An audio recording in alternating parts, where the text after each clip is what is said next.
Фонд Института театрального искусства ГИТИС учредил ежемесячную стипендию имени ингушского классика Идриса Базоркина. Ее в размере 5000 рублей могут получить студенты театроведческого факультета. Выплату выделяют студентам с хорошими отметками и тем, кто находится в сложном материальном положении. Такую стипендию получает уже не первый год, но официальной она стала сейчас. Стипендию в этом году смогла получить студентка Нурия Емилова. Ей также вручили экземпляр романа ингушского прозаика «Из тьмы веков». Библиотека ГИТИСа также пополнилась новыми книгами. Их передал внук писателя Микаил Базоркин. Имя Идриса Базоркина теперь еще больше будет вдохновлять молодое поколение артистов и театроведов.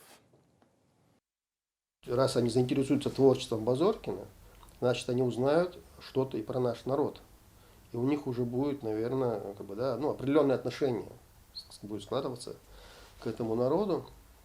Вот. И не только же эта девочка, это и студенты, преподаватели будут читать. И потом, если девочка талантливая и хорошо учится, соответственно, когда она закончит, она может чего-то добиться. У нас уже был такой опыт. Вот. И добившись чего-то, она наверняка будет помнить, она приятный человечек, она будет помнить в трудную минуту, кто ей помогал и кто, чьего имени стипендию она получала.